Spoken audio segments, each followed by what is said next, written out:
So what I'm going to show you here is how to use the make a 10 strategy from Unit 5, but instead of doing counting on, if you're kind of past that and you understand that, I'm going to show you how to use it just with making something we call a mini math mountain and just numbers. So right here I have 3 plus unknown number equals 12. So what I'm going to do is I'm going to make a mini math mountain right here. So I'm going to draw a little line here, a little line here. That's why it's a mini math mountain, not a huge one. And I'm not going to do circles. I'm just going to do all of this with just numbers. And I'm going to think to myself, okay, I have the number 3 here. And what do I need to add to the 3 to make 10? So I know, oh, 3 and 7 make 10. So I'm going to put 7 here.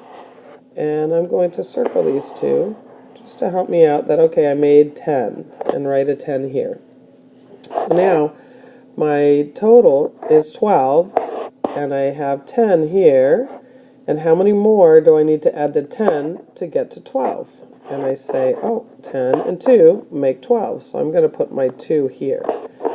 So if you look, we've got, on this mini math mountain, we've got a 7 as a partner and a 2 as a partner. And we know on a math mountain, just a regular math mountain, that if I have to add those 2 partners together to get my total, so I take 7 and add it to 2, and that will be 9.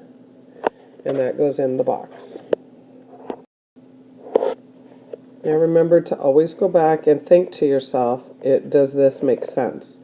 So if I have 3 plus 9 more, can that equal to 12? Yes, it can, because both of those partners are less than 12.